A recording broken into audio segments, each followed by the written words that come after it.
اعوذ باللہ من الشیطان الرجیم بسم اللہ الرحمن الرحیم۔ پناہ مانگتی ہوں میں اللہ کی شیطان مردود سے۔ شروع کرتی ہوں اللہ کے نام سے جو نہایت رحم کرنے والا رحیم مہربان ہے۔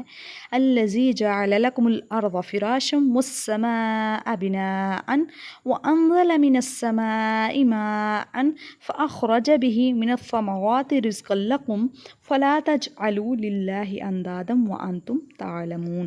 الذی وہ ذات جعل لکم الارض جس نے بنایا لکم الارض واسطے تمہارے زمین کو، فراشن بچھونا، والسماء بنان اور آسمان کو چھت، وانزل من السماء ماء اور اتارا آسمان سے پانی، فاخرج به من الثمرات رزقا لکم اور نکالا بھی ساتھ اس کے، یعنی جو آسمان سے پانی نازل کیا، فاخرج به ہی کی ضمیر جو ہے وہ پانی کی طرف ہے کہ جو نکالا پانی، فاخرج به بس نکالا بھی ساتھ اس کے، اس پانی کے ساتھ، من الثمرات پھلوں سے، رزقاً رزق، لکم واسطے تمہارے، فلا تجعلوا للہ اندادا پس مت مقرر کرو واسطے اللہ کے شریک، وانتم تعلمون اور تم جانتے ہو۔ الذی جعل لکم الارض فراشا والسماء بناء وانزل من السماء ماء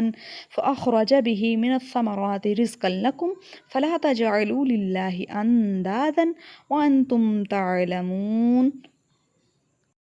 جس نے تمہارے لیے زمین کو بچھونا اور آسمان کو چھت بنایا اور آسمان سے می برسا کر تمہارے کھانے کے لیے انواع و اقسام کے میوے پیدا کیے، بس کسی کو خدا کا ہم سفر نہ بناؤ، تم جانتے ہو۔ الذی جعل لکم الارض فراشا وہ ذات جس نے بنایا واسطے تمہارے زمین کو فرش یعنی بچھونا، والسماء بناء اور آسمان کو چھت، وانزل من السماء ماء اور اتارا آسمان سے پانی، فاخرج به من الثمرات رزقا لکم اور پس نکالا بھی ساتھ اس کے، من الثمرات پھلوں سے، رزقا لکم تمہارے لیے رزق، فلا تجعلوا للہ اندادا پس نہ تم مقرر کرو اللہ کے لیے کسی کو شریک، وانتم تعلمون اور تم جانتے ہو۔ شرک اس قدر بری بیماری ہے، اللہ اور ہر طرح کے گناہ کو معاف کر دے گا لیکن شرک کو معاف نہیں کرے گا۔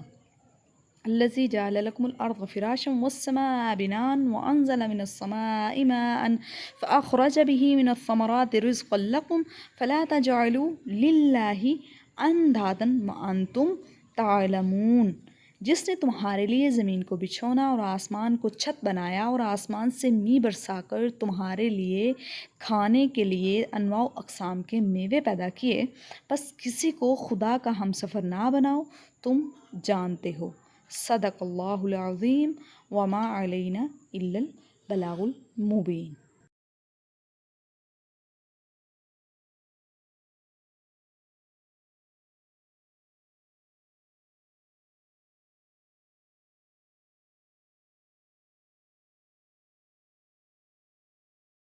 اعوذ باللہ من الشیطان الرجیم بسم اللہ الرحمن الرحیم۔ پناہ مانگتی ہوں میں اللہ کی شیطان مردود سے۔ شروع کرتی ہوں اللہ کے نام سے جو نہایت رحم کرنے والا رحیم مہربان ہے۔ یکاد البرق یخطف ابصارہم یکاد نزدیک ہے، یکاد البرق نزدیک ہے بجلی، یخطف ابصارہم اچک لے جاوے آنکھیں ان کی، کلما جب کبھی، اضاء لہم روشنی دیتی ہے ان کو، مشوا فیہ چلتے ہیں بیچ اس روشنی کے۔ یکاد البرق یخطف ابصارہم کلما اضاء لہم مشوا فیہ قریب ہے کہ بجلی کی چمک ان کی آنکھوں کی بصارت کو اچک لے جاوے، جب بجلی چمکتی ہے ان پر روشنی ڈالتی ہے تو وہ اس میں چل پڑتے ہیں۔ وَإِذَا أَظْلَمَ اور جب اندھیرا ہو جاتا ہے، علیہم اوپر ان کے، قاموا کھڑے ہو جاتے ہیں، وَلَوْ شَاءَ اللَّهُ اگر چاہے اللہ، لَذَهَبَ بِسَمْعِهِمْ لے جاوے ان کے کان، وَأَبْصَارِهِمْ اور ان کی آنکھیں، لَذَهَبَ بِسَمْعِهِمْ لے جائے ان کے کانوں کی شنوائی، وَأَبْصَارِهِمْ اور ان کی آنکھوں کی بینائی، ان اللہ علی کل شیء قدیر اللہ ہر ایک چیز پر قادر ہے۔ یکاد البرق یخطف ابصارہم كلما أضاء لهم مشوا فيه وإذا أظلم عليهم قاموا ولو شاء الله لذهب بسمعهم وأبصارهم إن الله على كل شيء قدیر۔ قریب ہے کہ بجلی کی چمک ان کی آنکھوں کی بصارت کو اچک لے جائے۔ جب بجلی چمکتی ہے، ان پر روشنی ڈالتی ہے تو وہ اس میں چل پڑتے ہیں، جب اندھیرا ہو جاتا ہے تو کھڑے کے کھڑے رہ جاتے ہیں۔ اگر خدا چاہتا تو ان کے آنکھوں کی شنوائی اور کانوں کی شنوائی اور آنکھوں کی بینائی